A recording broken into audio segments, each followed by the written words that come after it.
Welcome to Just Break Up, the podcast about love, heartbreak, and all the relationship advice you don't want to hear. My name is Sierra DeMulder. And I'm Sam Blackwell. And this week, we're going to tackle topics like the siren song of forbidden love, living in the woulda, coulda, shoulda, and being fed up with dating. But before we begin, we just want to give you our Surgeon General's warning, which is that Sierra and I are not licensed mental health practitioners, professionals. We know a bunch of stuff, but like nothing formal. Like no one ever like put it in a book that we did read books. No one ever like stood in, we never sat in a lecture hall and heard someone talk about it. Let's say that. Never in my life. Just kidding. I have an English degree. Sam and I are not professionals when it comes to mental health or relationships. So please take our advice as you see fit in your life. We're just here to offer our ever humble musing, so hopefully shed some understanding and maybe some laughs on the incredibly rewarding but mostly confusing experience that is love. Live life, love. Live, laugh, love. Yes, all those things. All right, so this week's check-in topic is inspired by Samuel. Samuel texted me the other day and said, I'm having revelations about joy, and we wanted to share them here. I was having revelations about joy. It was very exciting. I have been thinking about joy quite a bit because I feel like I'm experiencing joy in new and different ways, and experiencing joy with like an intensity that I don't think that I've experienced in a long time, where it's sort of like sudden surprises of like, oh my God, I love this thing so much, or whatever it is. And I was thinking about it and thinking about like how we don't often look at joy as being like a big emotion, right? We talk about like big emotions as being like these things that we need to figure out how to work through, right? Like grief or like anger or sadness or whatever. And we're like, oh, these are big emotions and it's really hard for us to like hold them. So we do things like try and find like off ramps for them, right? We don't want to feel the grief. We don't want to feel the anger. So we give ourselves meta emotions, or we try and find ways to control things so that we don't feel those things anymore. And I was thinking about joy as also being this big emotion that like many of us are not super good at holding for ourselves, and that many of us may also experience some fear around because it is big. It's like a primal sort of like thing that erupts in us. And just like thinking about the way that Brene Brown talks about like foreboding joy, which is like when we experience joy, we pivot to this idea that like it's never going to last, right? Like, oh, I love this thing so much, and someday it will die, or in 4 minutes, this experience will be over, and how sad will that be, right? Like we pivot away from just like the bright, like burning sensation that is joy, or we like feel guilty about the joy that we're having in the same way that we feel like guilty about like anger that we have or jealousy that we have, right? We were like, oh, I'm feeling joy, and so many people are sad to like, oh, I'm such a bad person for feeling this joy when the world is so fucked up. And I'm just thinking about how we spend a whole lot of time like deconstructing and sitting in these like quote unquote like bad emotions. But we often don't spend a whole lot of time like sitting in these positive emotions and like devoting the same amount of time and attention to the cultivation or like our ability to experience those emotions in ways that are like healthy and productive for us. Does that make sense? Right. Yes, totally. Okay. And I really appreciated your text messages and you sharing that with me and with our Just Break audience. And it reminds me of, you know, when I had the breakup that came right before Just Break Up, you know, I was like dumped. And then a couple months later, you and I made this podcast. And I was already having a really hard year. I was having a hard sort of season of my life, and I was questioning all of my professional and interpersonal choices. And after I was dumped by my serial cheater boyfriend, it was such like a shitty rock bottom that it made me really rethink my like my choices and my path to happiness and like what I had been prioritizing in my career, in my personal, interpersonal relationships.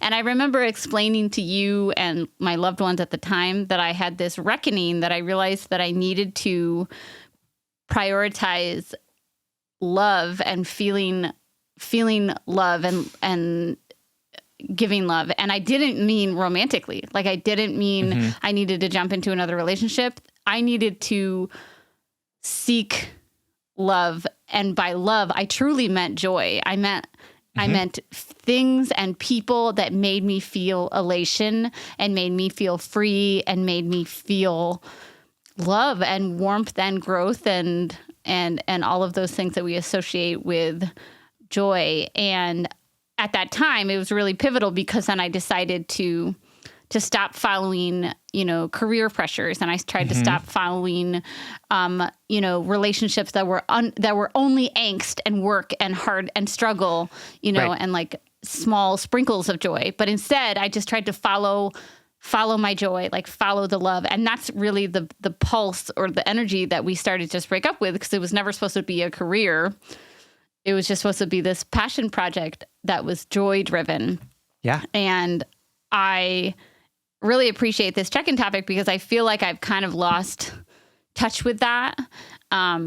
Is you can't passively pursue joy, right? You can't passively, because that undermines it. That makes it one of those smaller emotions that you're talking about that we don't actually prioritize.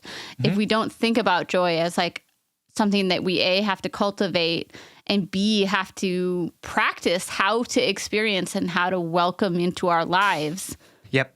then it's going to come harder to us. Just like processing harder emotions is difficult until you start leaning into that. You know what I mean? So you have to like lean into joy as much as you need to lean into discomfort. Yes. Yeah, absolutely. And we don't talk about that nearly as much as we talk about like leaning into discomfort. And I think like part of it is probably like grind culture, right? This idea that like we should always be improving, we should always be performing, like we should always be moving towards something. Yeah. And if we're not, then like our inertness is like, or our idleness is somehow like bad. It like undermines our worth. But it's like, I feel like we don't view joy as profound or important, right? And we don't view it as very serious, right? Like when we think about like working through anger or sorrow or grief, we're like, oh yes, these are big, serious emotions that we need to take seriously, that we need to pay a lot of attention to. And I think when it comes to things like joy, it's like, oh no, that should be easy. Right. And people who spend a lot of time working through and holding joy are like silly, right? Like they're not serious. They're not right. They're denying Trivial. these like, they're focused on the trivial things when like the meat of everything is about how sad we are or like how hurt we are or like all of that stuff, which don't get me wrong, is important stuff, right? Like I think that we also need to be focusing on like, how are we talking about the trauma that we've been through? How are we talking about the grief, anger, jealousy, those emotions that are coming up for us? But I think that there's something to be said for what does work look like in pursuit of joy and not just in pursuit of finding ways to manage our bad emotions. You know what I mean? Like, what is that? How different would I operate if instead of being like, oh, the places where I need to be most uncomfortable are the places where I'm noticing this like part of myself that's unhealed and I need to work on that. And instead being like, yes, that's part of it. But also part of the thing that you can be working on is instead also cultivating a sense of joy and peace and love. And those things aren't easy either. Those things are not easy things to be doing. Those take intentional work, intentional choice. Like you have to be focusing on it. You can't just take for granted that when joy comes into your life, you're going to be able to experience it in a meaningful way, because I was not able to do that for a very long time as I was like coping with all of this trauma that I had. And now when it's coming, I'm like, what is this? Like, this is like, what am I supposed to do with this? I don't know where to put this. Like this moment of like pure unadulterated, like joy in the way that my cat looks. You gotta go play in the rain with Drew exactly. Barrymore. Yeah, absolutely.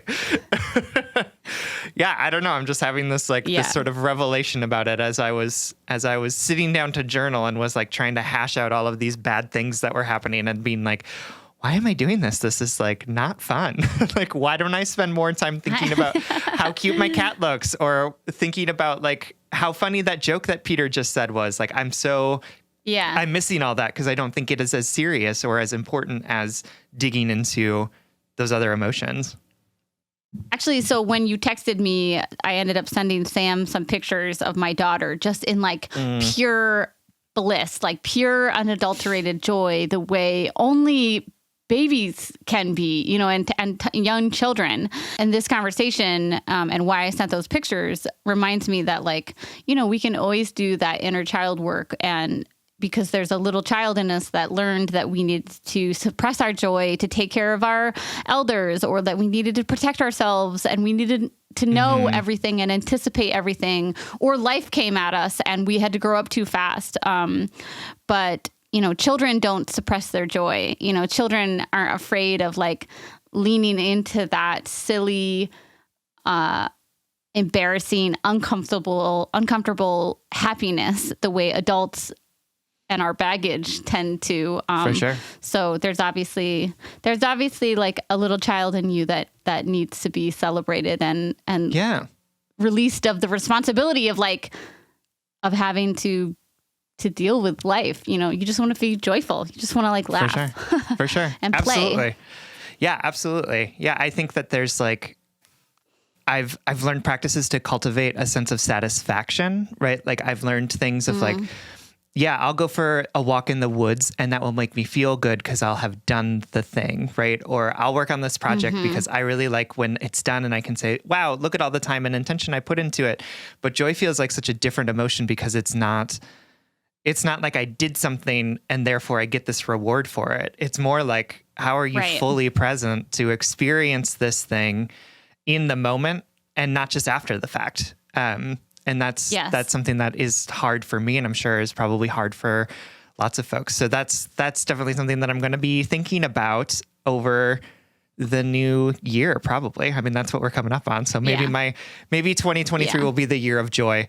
Do not play this back for me in like March of 2023 when there's like a world war happening and you're like, Sam thought 2023 was going to be a great year. Like, yes, I know these predictions are bad. All of you were like, you had such high hopes for 2020, you dumb fucks. Yeah. You can find me because, on any. We have an audio.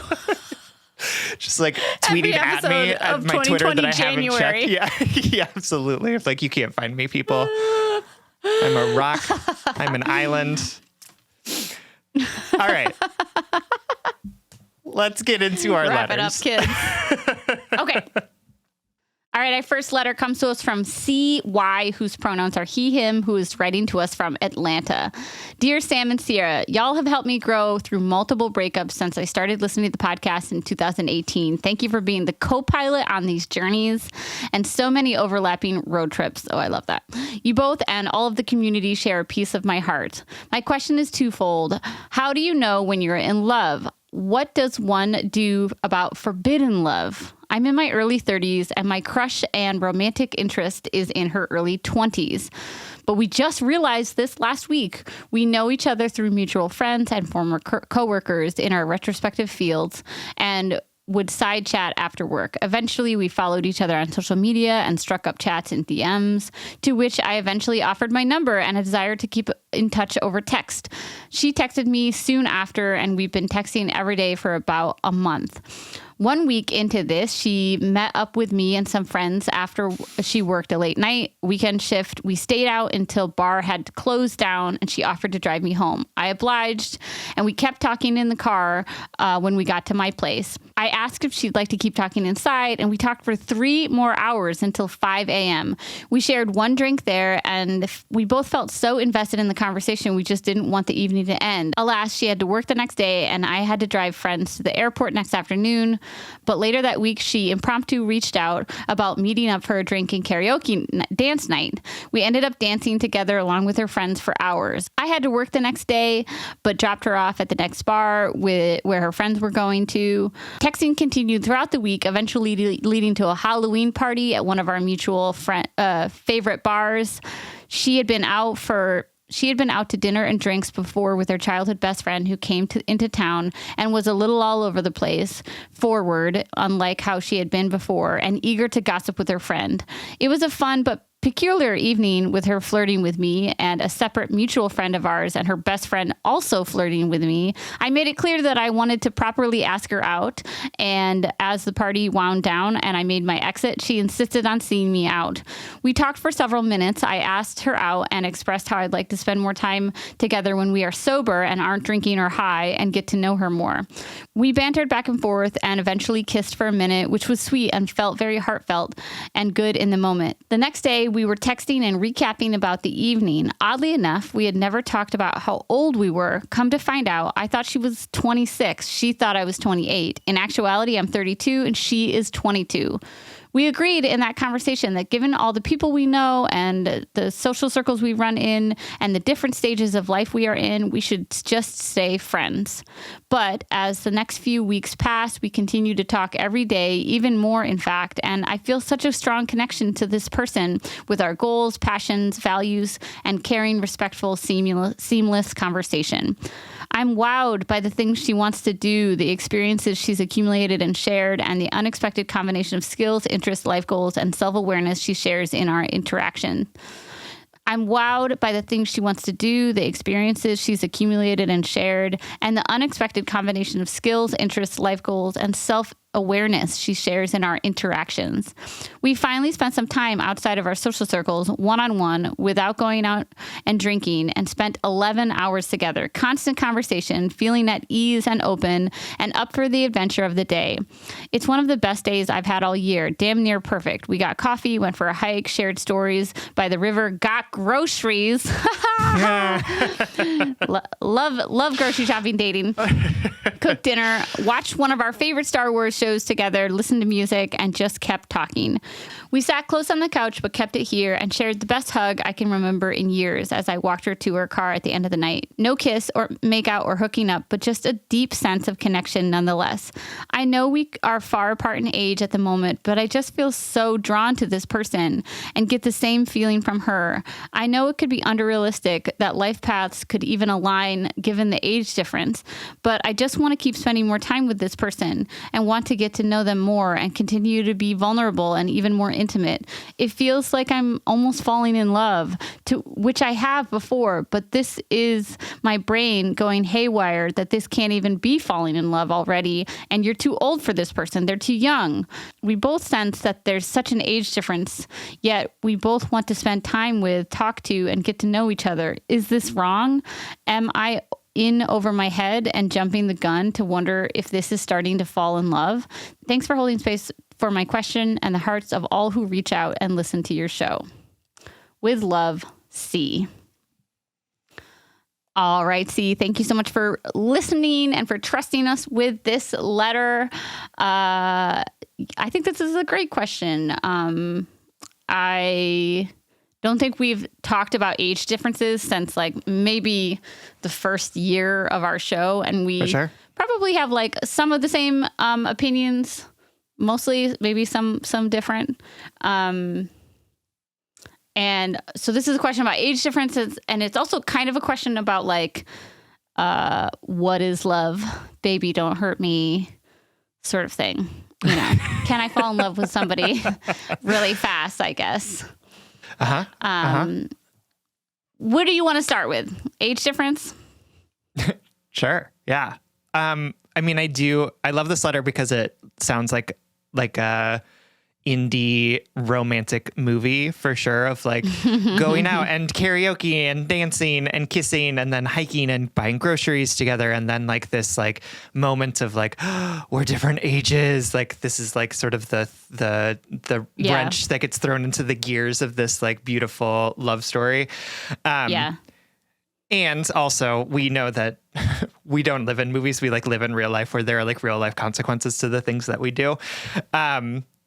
So yeah, we can talk about age gaps. And I think that this is just so hard because, you know, like a 10-year age gap doesn't matter as much when you're like 50 and 40, right? Like that's sort of like a manageable amount of distance to have between each other. And the distance between 22 and 32 is just feels so large. Just like, as somebody who was 32 like 2 years ago, like the idea of dating somebody who's 22 at that age is just wild to me, right? Like a recent college graduate when I was like 32 years old. And that's not to say that there aren't like very immature 22-year-olds or like very immature 32-year-olds, right? We know that there's like a whole lot of like gray area when it comes to people's ages. And there's just something that feels like weird or like inappropriate or uncomfortable to me, I guess I'll say this, about an age difference that vast in these particular ages, right? Like early 20s feels like, and because it is such a formative time when folks are really learning about themselves and about how relationships work and what they want and all of that stuff, right? Thinking about myself at 22 and like the shit that I was doing to myself and other people. And just thinking about like the opportunity there for power dynamics that feel weird, the opportunity there for like perceived sort of like exploitation that might be happening, right? And just thinking about too, like the gendered aspect of this and the behavior of men who are significantly older than the women that they date, and like the weird exploitative way that sort of plays out. So that's like why the ick is kind of coming up for me as I'm like hearing about this sort of relationship between like this big age gap at this particular age. And just want to say that like there's nothing like technically inappropriate about it, but it does strike me as being a really big challenge to navigate this big of an age difference at this particular age. Yeah, I think Sam covered a lot of my feelings, and I don't have as strong of an ick response as Sam does, but I agree with everything that he said. I think that it's just, if you're 65 and 55, nobody cares. Nobody even asks your age anymore. You know what I mean? Nobody like, none of your friends are like, so how old is your boyfriend at the community center? Or maybe they do. If you're listening, Mom, let me know. But it's like Sam said, it's just such a pivotal time, and it's just a time of such extreme growth and change, and it's the power dynamics that can come from that dynamic, where you might be. I just want to say really quickly, like, are there relationships out there with big age gaps that are fine and healthy and stable and secure? Mm-hmm. Absolutely. They absolutely exist. And so know that. And also Sam and I were saying, like, we don't know in our personal lives, personally, in our experience and our friends' experiences, we don't know an age gap specifically in this bracket, like early 20s to 30s, a decade, that turned out well for us. Do you know what I mean? Like, or turned out well for our friends that were in them. And so, like, I think why my ick factor is lower is because I'm trying to approach this letter with an open heart and for sure, an understanding that like people are complicated and different and are always at different stages in their lives than I am, and different have different tools and whatever. So I have never been in this relationship, so I have no idea. And also I've seen patterns of behavior across our culture, whether it's patriarchally, how men treat younger women.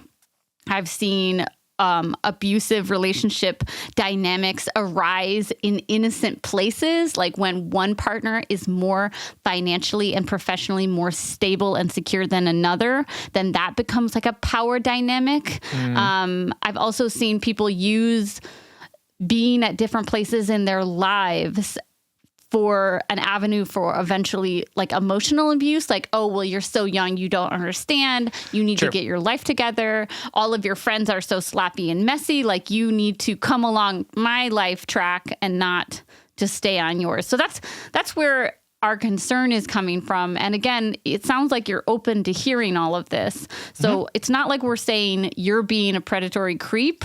We're saying absolutely not. There might be some dynamics are at play here that justifiably should make you think about this. Do you know what I mean? It's good that you're being like, is this the right choice? Because to be honest, my darling, like, I agree with Sam. I don't think, even if I was like, oh my God, I'm so drawn to you, you seem like a magical person, you know, I don't know if I would do an age gap like this. Sure. Because here's another thing, like, it's always going to be more than age. Like, are your lifestyles aligned right now? Like, is she capable of sustaining a relationship in a way that you want right now? Can you... This is not a diss to 20-year-olds. Like, 20-year-olds have a right to live their life and do it in whatever stable or unstable way they want. You know, like every Yes. 20-year-old is different. But I'm saying, like, you know, if she's 22, I can't tell you how much I've changed as a person from 30 to 36. Also unrecognizable from who I was at 30. What type of relationship are you looking for? And is this person, are you going to be able to be there for all of her evolution? Do you know what I mean? Mm-hmm. And these are all just like questions to pose. I'm not inherently against this relationship, and I'm not against dating younger people. I'm not against 20-year-olds. We are all 20 forever in our souls. Like, we carry our messy 20s with us forever. Right. Absolutely. And I also feel like we're preaching to the choir in this, because you also like have decided that like this isn't the relationship for you, right? Like you're recognizing the fact that like this age gap is like too big, and you're still sitting in this like idea of, but I still really want to spend time with this person. And also like, am I falling in love with this person? Which like, is totally understandable, because this person sounds like they're awesome, right? She sounds really great. So I guess the question is like, how do you navigate wanting to be in relationship with this person in a way that is like friendship oriented, that recognizes that this age gap is something that you two are both concerned about when it comes to pursuing a romantic relationship with each other, while also being like, ooh, she sounds like a really great person, and I can't afford to fall in love with her, right? Like, which is also really challenging, and happens not just across age gaps, but happens across like all sorts of different places. Like, so many letters we get about like, I went to Europe and I fell in love with a man and we'll never be together, but I want to spend more time with him, right? Like this is something that is really common. So Europe. Yeah, right. Europe, all those European men doing all those different things. So my question for you is like, as you're thinking about what this relationship could look like, where does it feel like the healthy and nutritious piece of it is, right? Because there's a world of possibility where you can be in relationship with this person where she's taking up too much space in your heart and your head, even though you know that you don't want to pursue a romantic relationship with her because of this age gap, right? And there's also a possibility where you can find a way to sort of navigate the feelings that you're having for her. And it sort of depends on like, what is the best way for you to navigate that. I know that for me, it would be really hard for me to say like, oh, I can't be with this person and I desperately want to, and then spend a whole lot of time with them. So let's be friends. Yeah, absolutely. Man, absolutely. Humans are wild. Like that is wild. Exactly what I would do. 100%. And have done many times where it's like, it's okay. I'll just be happy with this person in my life. Turns out I was not happy. I was deeply unhappy with that person in my life because I wasn't getting the thing that I wanted from them, which was a more profound and intimate connection with them, which was the legitimacy of having a label to the thing that we were doing, right? Having sex with them, right? All of these things that were like not available to me. So my question is for you, like, where do you see this going in terms of the sustainability of it, right? Like, what is the best outcome that you could hope for? And what is the reality or likelihood of that outcome happening, right? Best case scenario, you, I don't know, figure out a way to navigate being friends with each other and you develop a new best friend with this person in your life. What is the likelihood of that? Like, is that something that is going to happen for you? And if it is, what are the things that need to be in place for you to be able to get there? What sort of boundaries do you need to enact with this person to help keep your heart safe? Because it sounds like, understandably, it's being drawn in this direction towards this person who sounds really great, but for the fact of this age difference is like not somebody where you can trust your heart to go in this moment. Yeah, damn. Damn. I think that the thing that we need to consider here is what space, what boundaries, what sort of protocols do you need to have in place in order to help create the physical, emotional, spiritual, mental distance for you to be able to navigate these feelings, these understandable feelings that are coming up for you, and sit in the reality of the fact that you two have decided that this age gap is not going to work for you.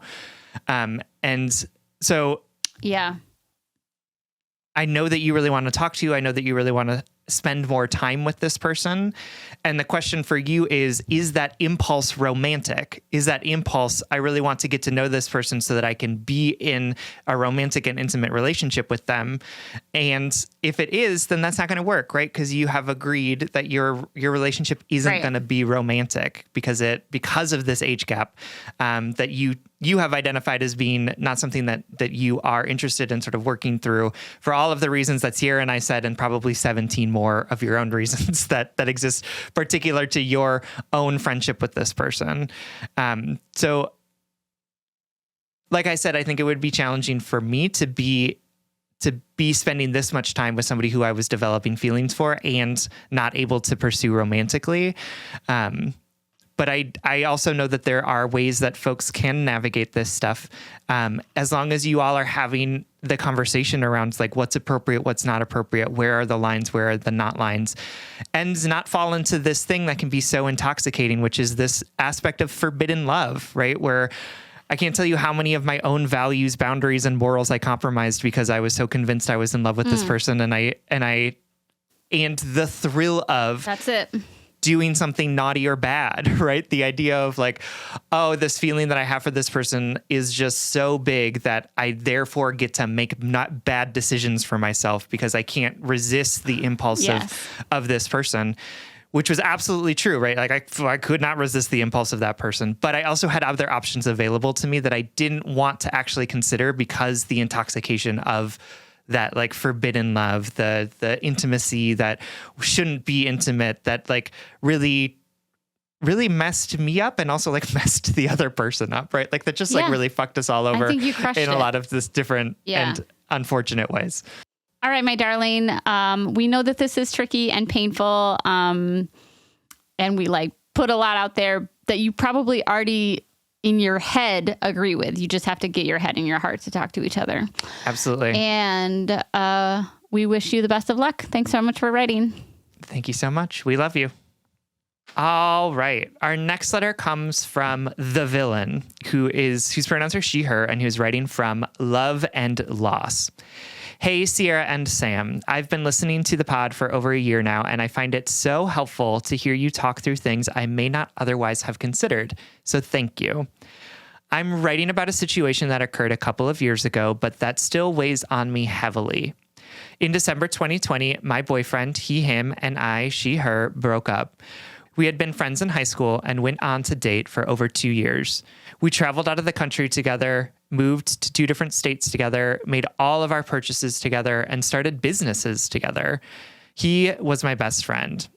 We would have been engaged in 2021.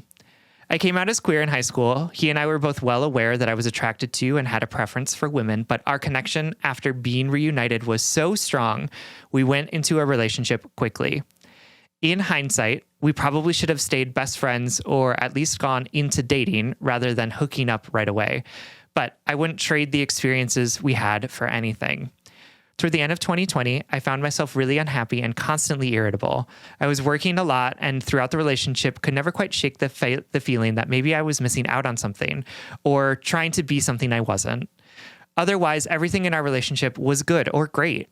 I ended up messaging a girl I had had a fling with prior to dating him. We would flirt and talk about how we'd be together if I still lived in my hometown. Eventually, I told my boyfriend I was emotionally cheating on him. He asked me to stop so we could work it out, and I just didn't. It felt like I went into autopilot, and I was making decisions I knew were wrong, but was absolutely avoiding thinking about it thoroughly. Even looking back at it 2 years later, I cannot comprehend where my mind was at that time. It feels like I was a totally different person. At the end of the day, it had nothing to do with this girl. Nothing ever was going to come from it. I really think that I was just scared and doing anything to make myself feel okay. I didn't know how to tap into my higher self or utilize maturity when I didn't feel like it. My boyfriend and I had a lot of tearful conversations, and I ended up deciding to leave our apartment and move back home. I could have stayed. I could have stopped talking to her. I could have made it work, but I didn't. Mostly I'm upset that I hurt him in the way that I did. I so wish I could go back in time and just have a conversation with him about how I was feeling instead of bringing cheating into it. We were so close, and he would have understood. Now that we've been apart almost 2 years, I've dated AFAB people. I've had wonderful experiences, including some of the best sex I've ever had. He has a girlfriend of a year or so who he's moving and traveling with. I had a really hard time when I found out. Now I genuinely hold no jealousy and only want the absolute best for both of them. I'm glad he's found someone to love despite the hurt I caused. I've sent apologies and tried to express how sorry I am on multiple occasions, some genuine and some to make myself feel better, I now realize. We talk on the phone every once in a while and are amicable, even planning to see each other when he's home for the holidays. But there is a huge gash in our relationship, as there should be after what I did, and it's almost unbearable. I miss my best friend. Though I know everything will work out for the best, that I'm thankful for the things in my past that have taught me and the learning and growth I've committed to, I find myself sitting in the idea that if only we had just met 10, even 5 years later, we would have been perfect for each other. We've always felt like soulmates. I just needed time to learn about myself and experience other things, and I hate myself for ending something that could have been so good with some communication. I guess what I'm really asking is for perspective. It's so difficult to speak to friends about it because I'm the villain, and I have difficulty expressing myself in conversation regardless. How do I move on from this horrible mess that I made? Is it possible to mend a friendship that I tore apart so harshly? Advice on how to stop idealizing what could have been and dreaming that maybe someday it will be when I know the thoughts aren't good for me. He's moved on and I'm gay. I broke his heart and I broke mine too. I just need to hear that my life isn't over because of the mistakes that I've made. Wow. Thank you so much for writing The Villain. This is relatable. I think it's so relatable, and I definitely can offer you some perspective. Guess what? It is hard to look back on what we have cataloged as a good thing with shame and regret. It's so painful. It's such a palpable pain. I mean, regret and shame as emotions are so physical, and they require us to carry them. You know, you don't just like passively feel regret or shame. You carry it. Like it feels like it seeps into your pores, into your thought processes, into your memories. So then you can't just look back on a good thing that you know wasn't right, that you know wasn't all good, even if it was all good, right? You know you're not supposed to be with this person. The pain that you're feeling now is because you feel like you tainted a good thing, and it hurts to look back on something. And I just want to say, lovingly reminding you that like we're not defined by our quote mistakes or the choices that we've made or the pain that we have caused. We're defined by our humanity, which includes all of it, which includes the good things and the bad things and the pain and the kindness. And also we're not like defined by anything. I like take that back. Like we're not, your worth or value or humanness isn't like a calculator spread or like I believe that they call those equations. Calculator spread. I like it. It's like, you got a charcuterie, a calculator spread. Yeah, it's just like your TI 989s, your TI 83s. Yeah. Yeah, exactly. I don't know how else to say this, but like life, looking back on our lives, there's not a human out there that doesn't feel this pang of, I wish this went differently. I wish I made different choices. I wish I could look back on this, quote, good thing and remember it with softness and with compassion. For sure. And as only a good thing. And that's just not going to, that's an impossible standard to hold ourselves to. And you might regret the way your relationship unfolded. You might regret the things that you caused to have it end, or the things that you did to have it end, or the way that you acted. But I don't want you to conflate feeling bad about that as,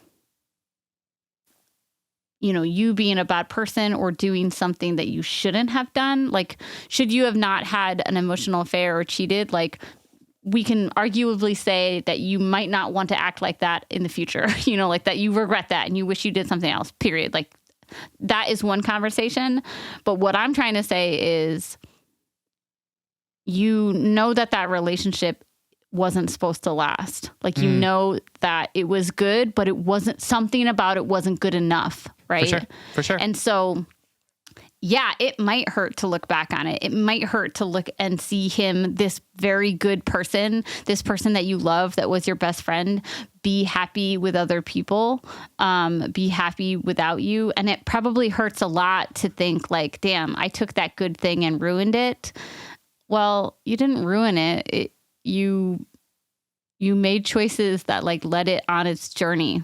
You made choices that revealed its true potential, which is not forever, which is not now. Yep. I think I'm rambling at this point. I guess the last thing I'll say is like, it's possible to have an iteration of regret that doesn't make you a bad person. And it's possible to look back on something and say, damn, I wish I acted differently. I wish I felt differently about that memory. And know that doesn't define you as a person now. And also that changes over time. In 10 years, you will look back on that relationship with a different feeling and a different perspective, but you still might feel a little sad. Yep. And that's okay. I think I should pass the baton because I'm kind of all over the place. It is okay to feel sad. It's also okay to feel joy, it turns out.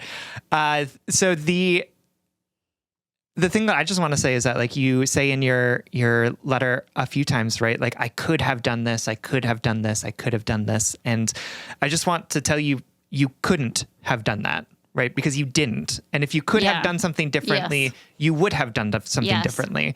But those things that you now looking back wanted to do around staying in relationship, having the conversation, not cheating, those things were not available to you because you were doing the best that you could with everything that you had in front of you, which means you couldn't have made a different decision. And I know that that's really hard to hear sometimes because it's like, ooh, my best was kind of shitty. But I say that in a way to offer you a way of moving forward, to say that absolutely I regret the things that I did and I had no other choice. Those were the things that I had available to me and those are the decisions that I made. And I also want to, like, the narrative that you have in this relationship is that it was like good, it was fine until you fucked it up. But I want to say that, like, is it's giving yourself too much credit, right? Like you are absolutely one of the people that were in that relationship. Guess what? There was a whole other person in that relationship as well, right? And it wasn't that you were the villain and he was the victim. You two were people who were participating in this relationship in ways that were making it unsustainable. And that is not to say, right, that I'm like saying like cheating's okay, do cheating, right? Like that's definitely not what I'm saying. Yeah. But the reality is that our interactions with each other, the way that our relationships unfold with each other is so much more complicated than just like one person's the good guy and one person's the bad guy, and is the confluence of circumstance, context, actions, inactions, conversations, lack of conversations, feelings, not feelings, right? It's like so many things that are blended together, and our brains and our hearts want to create narratives that make things really clean and easy, because then we can do the act of that guy's a dick, so I'm never going to be with him ever again, and I was the victim. Or conversely, right, this idea of like, oh, now I have someone to blame and that person is me, so I can self-flagellate over and over again to somehow make up for the hurt that this has caused me and caused my partner. And I appreciate the simplicity of that. Like I totally get it. And there are so many ways that I wanted to do that, because it also offers us an element of control too, right? This idea of like, oh, if I could have done this differently, then this bad thing wouldn't have happened. And guess what? Bad things happen whether or not we try and control them, right? Yeah. Relationships end whether or not we cheat. People get hurt whether or not one of us is gay and doesn't quite know it yet, right? Like there's so many different elements that are here that could have gone a million different ways, and you are conveniently picking the one that hurts you the most, right?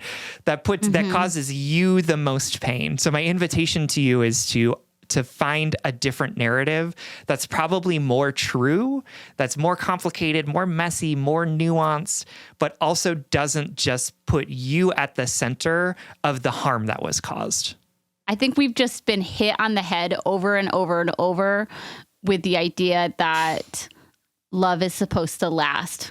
And we're supposed to have this true love, and we're supposed to have like this one person, and any love that doesn't work out is something to grieve about forever. So I feel like I'm at the process of the story I'm telling myself, and the narrative I'm telling myself is like trying to give myself permission to no longer grieve something that I know wasn't meant for me to begin with.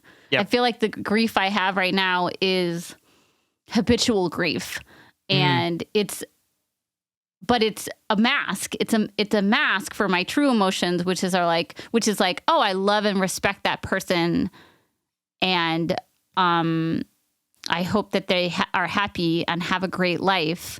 And I feel bad for the wrong. I feel bad that it wasn't me. Like I feel bad that I wasn't the person who could bring them that happiness. And like one day I'm going to fully let go of that feeling of feeling bad. I think that's where I'm at. And also that feeling bad isn't telling you a larger narrative about the story, right? Like at least for me, like it's like when I look back and experience regret, I'm like, oh, this regret is trying to tell me something, that I either want to be with this person again and I miss them deeply, or it's telling me that I'm like such a fuck up, and if I hadn't been such a fuck up, this could have been the perfect relationship, right? But it's not. The feeling isn't necessarily telling me a big story, right? The feeling is just telling me like exactly what I know, which is that person was a really nice, wonderful, kind person that I was in relationship with. It didn't work out. And I'm sad that happened. And I regret the ways that I didn't show up in the right way. But it's not a bigger story than that. It is contained in this container of this relationship that no longer exists, and that I'm no longer interested in being in, right? Like I don't want to go back to that person. I'm happy. I am doing other things. I'm in a relationship that is more sustainable and fulfilling for me. So part of it for me was being like, this isn't a big emotion that I need to like spend a whole lot of time understanding and decompressing. Sometimes it is just the simplest solution, which is that I have nostalgia for things sometimes, right? Or I regret some of the actions that I took sometimes, or I really love and appreciate that person and wish that they could be in my life in some way, and they can't. So like that's sad for me, right? That's sometimes it's just that simple, but we get so in tuned with this, like, oh, I have to be paying attention. I have to be understanding the bigger narrative. But sometimes the narrative that we tell ourselves just reinforces the shit that we tell ourselves all the time. That's like not great for us, right? That tells this like awful story about ourselves. You know what I mean? Is that making sense? Like, I'm not telling people not to feel their emotions. I'm just telling them to like right size them or like put them into the proper perspective of what they are. All right, my darling, we hope that this helps. We know that it'll get better over time. Thanks for writing. Absolutely. We love you. All right. Our final letter comes to us from Fed Up, whose pronouns are she, her, who is writing to us from My Wits End, Canada. Hi, Sam and Sierra. A friend introduced me to your podcast over the summer and has quickly earned a spot in my top 5. Your compassion and balanced approach to so many questions, issues, and situationships always makes me smile. I wish there was more kindness like that in the world. All right. So why am I writing? I feel fed up with dating. I'm in my mid-30s and have had so many short flings with a few serious relationships in the mix. In the last 2 years, I have done a lot of work with my therapist to get to the root of some concerns. Surprise, it was trauma all along. And I feel really good and proud of myself for making the changes that I have. However, I still feel stuck. I can't seem to get more than 2 or 3 dates with someone before they start to ghost instead of actually saying anything. Usually, I make a point of having a frank discussion and dragging the truth out, but it's exhausting. Where are all the mature humans who know how to communicate? I would much rather have a hard discussion than guessing or questioning my gut over and over. So many of my dating experiences start with excitement and the other person offering lots of compliments, usually about looks, and then it just fizzles. I feel like it doesn't help that I'm a very sexual person and physical chemistry is really important to me. It's like they like to look at me, but not actually get to know me. And I'm constantly fighting the shame of being, quote, easy for having sex on the second or third date. Like, maybe that's the problem. Is it too much to ask to have great sex and someone to go antiquing with? My dates mostly come from the apps, but a few times I've been approached by friends of friends and enjoyed a few dates before things went south. Those were always the hardest because, like, why would you approach me if not to date? Like I said, I do have a therapist and she is great and has guided me through a lot of self-realizations, but it's not her style to give advice, and that's okay. I'm just so tired of working on myself, and even though I won't ever stop doing that work, I would really appreciate some good old-fashioned dating advice from trusted internet strangers. My friends aren't really the type that would go to bat for me, which is maybe another letter, but it would be really great to have someone in my corner right now. Thank you for all that you do, and hopefully this wasn't too long or ranty. Best, Fed Up. All right, Fed Up. Thank you so much for writing. It wasn't too long, and it was definitely not ranty.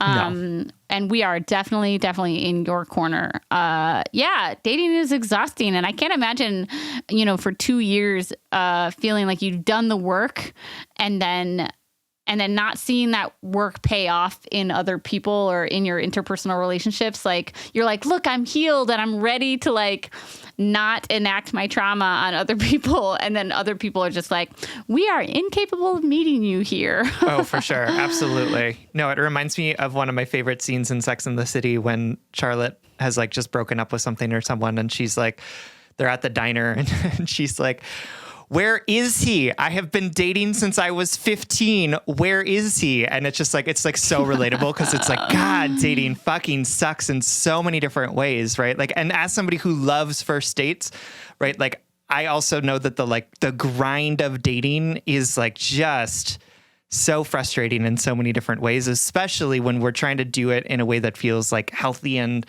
sustainable for us. And other people just keep meeting us with like mediocrity. Yeah. At best. Yeah, totally. And I also want to say this. I thought about this in prepping for this episode. We haven't talked about ghosting in a while. And the revelation I had about ghosting is, unfortunately, I feel like it has become part of dating culture, like wholly, It probably existed before like cell phones and the internet, where you just like disappear from somebody's life. But I feel like because the internet and dating apps and cell phones have given us such immediate access, like, Yep. It's become the more common way to end things. And, you know, I have mixed feelings about ghosting. I feel like it happens for realistic reasons more than half of the time. Or like understandable reasons for more than half the time. And also I think that as a culture, we've cheapened that conversation by just avoiding it. You know, it would be so much easier hypothetically just to say, I'm not interested, or like, hey, I had a good time, I'm not interested in dating, or whatever, you know. I just think since you and I've started the podcast, it's become like the way to do things. Yeah, exactly. Yeah. Yes. Yeah. Which is a bummer. And I'm sorry about that. Yeah. I have like an idea about this letter and about what I want to say, but it's like not fully fleshed out. So are you ready for this? I'm so excited. Okay, here we go. Let's see if I can make this work. So you're expressing right now that you're tired of working on yourself, and you know you have to do that all the time. But it's like, damn, like, why isn't this work paying off? And you also express like, I'm always the one to force the conversation or to force the communication, but that's annoying and exhausting as well.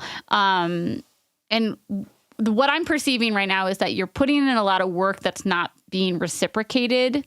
And this advice is not going to work for your whole life. So please, I'm really excited. Keep in mind, please keep in mind that this is not like a blanket statement, but I was just like musing to myself on like ways that you could maybe approach this differently or from a different perspective, just to try on something new.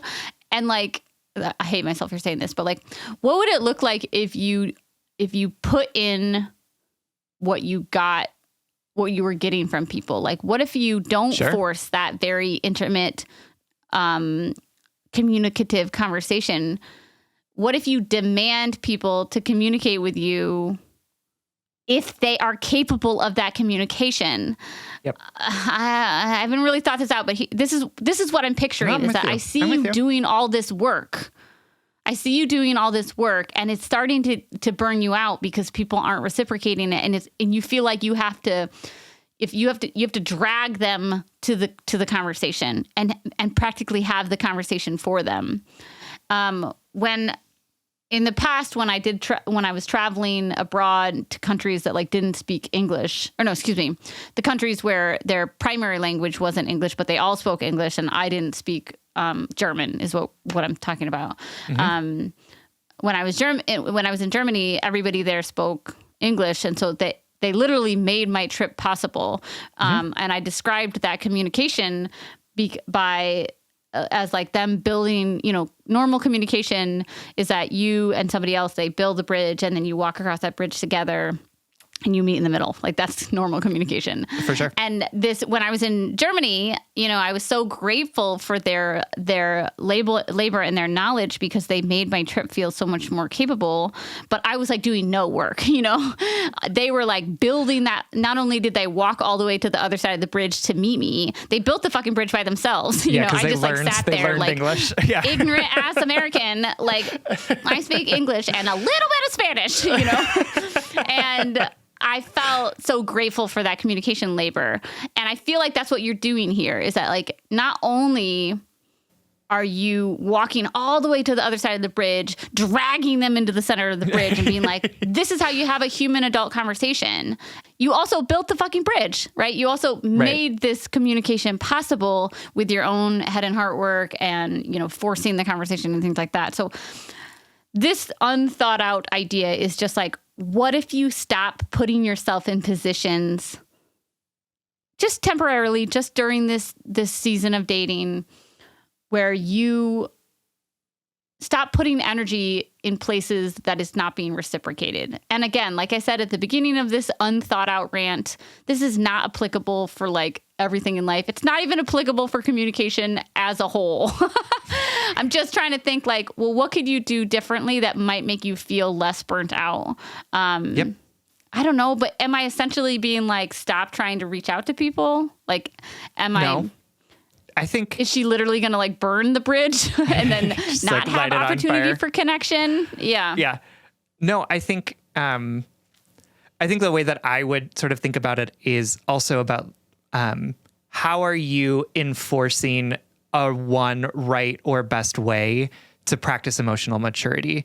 And are there places where you might be missing people reaching out to you in a way that looks unfamiliar to you because you have sort of this expectation around this is what it should look like. This is what communication should be happening. This is how we should be talking to each other, right? And are there places where folks are trying to talk to you and you might be missing it because you're looking for English and they're speaking German to you, right? So right. I think it's not necessarily about like give up and just like not do anything, which again is not what Sierra was saying, but more about the idea of are you being really sort of fixed in your understanding of how healthy communication and relationship looks? And are there places where it might be happening that you're not paying attention to because you're so sort of focused on this way of doing things, right?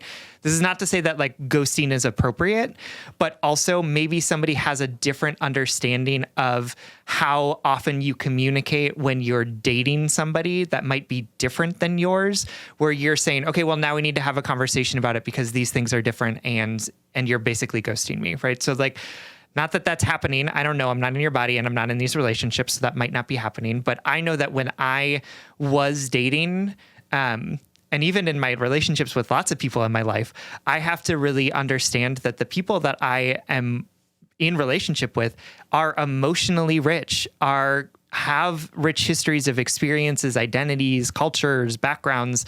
And my job is not to say that there's a right or best way of practicing being in relationship with me, but instead sort of recognizing that like there are some hard and fast things for me for sure, but that love, intimacy, communication looks different for different people because of the places that they're in, because of the bodies that they're in.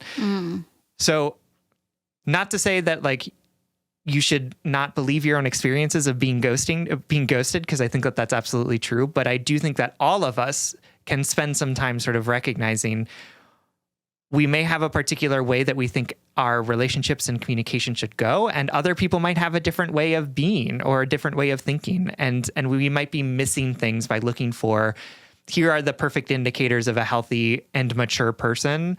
And if they don't have those things, then I have to either fix them, meet them, or like give up on them.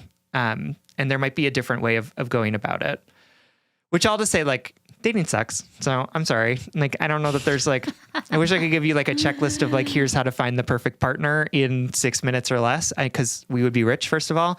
And secondly, like it would be really helpful for a lot of people. But the reality is that like, being in relationship with people, being in dates with people is really hard because people are so different, because they have different understandings of the ways things should go, different ways of communicating, different expectations. And that's all made even more worse by the advent of dating apps and of communication where we don't actually have to like be in actual intimate relationship with each other. We just have to like see your name on a phone, right? So like all of that is made more difficult. So I'm trying to offer some practical advice while also being like, it's not necessarily anything that you're doing wrong, and more so just like the fact that it sucks out there. Yeah. I'm glad you said that, because I think it's also like anxiety inducing, because you're like, I'm doing all this head and heart work. I'm working on myself. And now I feel like what I'm doing is making people ghost me, you know, like I'm having sex too soon, or I'm not being explicit enough, or they're whatever. And so that adds to the dating exhaustion of being like, well, am I doing something wrong? Am I putting myself out there in a way that makes people feel like they can ghost me? Or is it me, or whatever? You know, this is just a general reminder that you can do all of the right things. You can be the perfect, charming first date. You can be great in the sack. You can be a wonderful potential partner, and somebody is still not at the right juncture in their life to receive you, or they are looking for something else, or they fucking, their dog got lost and their phone caught on fire, or they don't have the capacity or emotional tools or whatever to text you back. And then they feel anxious about it. Like, we just don't know. But this is not me saying right or wrong in any direction there. I'm just saying, yeah, of course you're burnt out. Like, of course you're exhausted. Dating requires a lot of labor. This is labor, and it's emotional labor, because we're trying to put ourselves out there. We're trying to sell ourselves. We're trying to find human connection, and to feel worthy of it while also finding it in others. Like, it's just challenging. All of it is challenging. I do want to say there's nothing wrong with sleeping with somebody on the first, second, third, or fourth date. You're not doing anything wrong by being, quote, too easy. That is an archaic idea. And I know that there's like pressure and anxiety and real oppressive forces out there that I know that there are real things out there that come from the ideologies that you're talking about. And also, internet stranger friend over here just saying, like, if physical compatibility is important to you and you feel good having sex on first, second, third, fourth date, whatever, you're not doing anything wrong, because the right person won't see that as, I don't know, like sexually opportunistic or whatever. Like, you're doing that because that's important to you. And I think that's great. Yeah, I think that there's a lot of ways in which we sort of place blame on ourselves, and a lot of ways in which we place blame particularly on women and feminine presenting folks about, like, you should be doing all of these things in order to, like, trap a man or whatever. And those narratives are really ingrained and really challenging. So appreciate that, like, you're navigating shit that is really hard and complicated and shitty in a lot of different ways.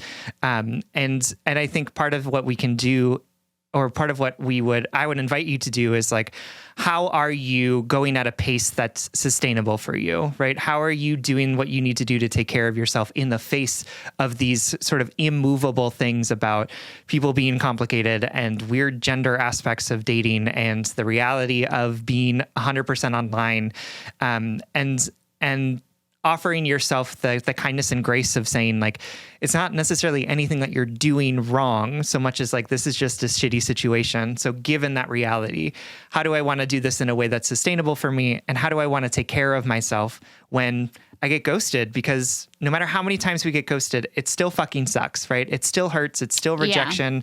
And I don't think that any of us is really capable of becoming numb to the pain of that. So how are you holding yourself and supporting and loving yourself in this? How are you drawing on the support and love of your community, the people around you, when stuff like that happens?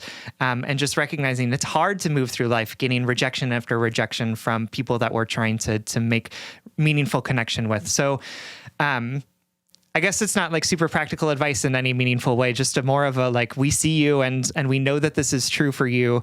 And the only thing that we have available to us is to control our own reactions, responses, and choices. And that can be so disappointing to say, like, I wish that I could just get people to do something different. But it sounds like you're doing a lot of things right.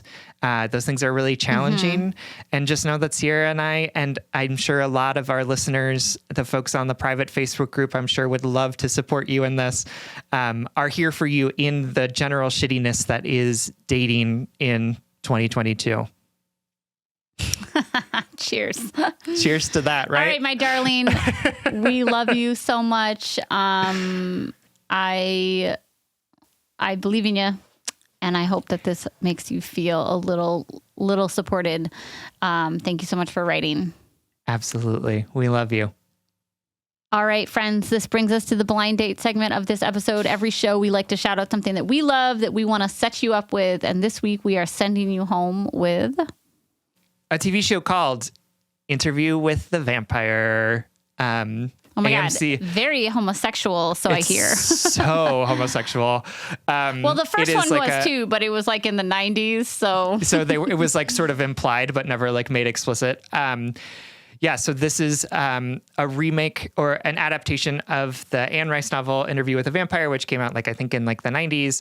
And then there was a movie with Brad Pitt and Kirsten Dunst and someone else who I'm forgetting, which was good. But like Sierra said, it was sort of like queer baity, like, no, we know that they're like together, but they're like not actually fucking.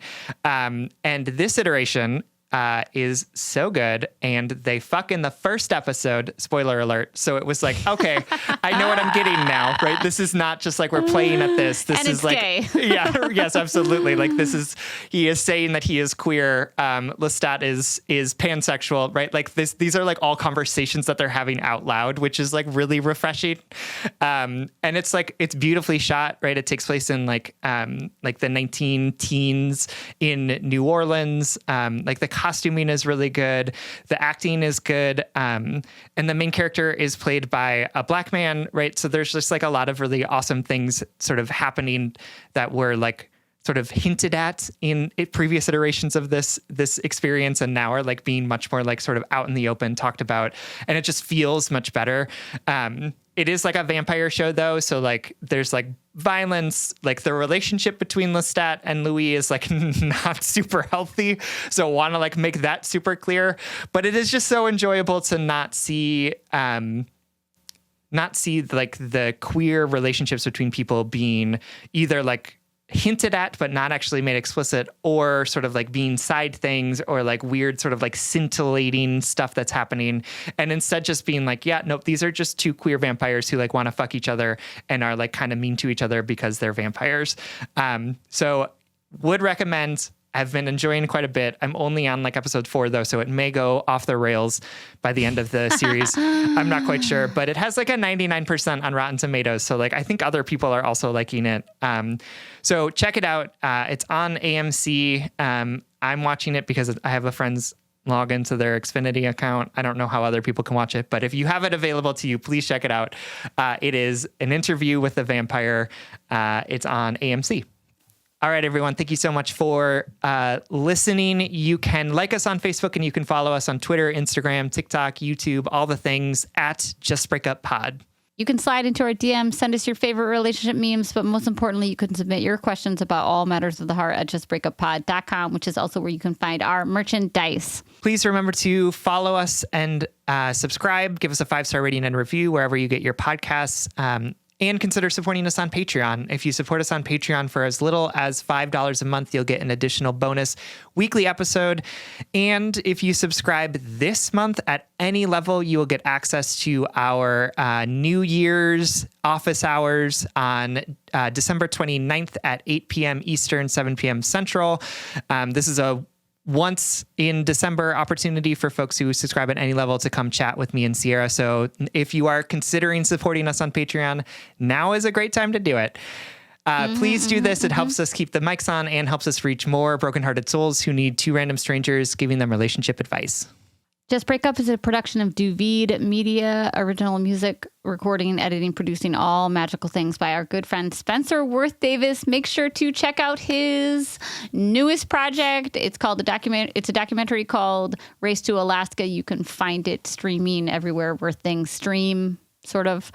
And remember, letting go of people in our past can be hard, but you can wish them well while also acknowledging the sadness that ebbs and flows when you think of them. Letting go of the past can be hard because it often means that you need to connect with your past self and offer that person compassion and gentleness. But you can do all of this. You can be grateful for your past relationships and all the positive moments that came with it and the lessons that brought you here to this moment of deeper clarity and greater authenticity. And if all else fails, just break up.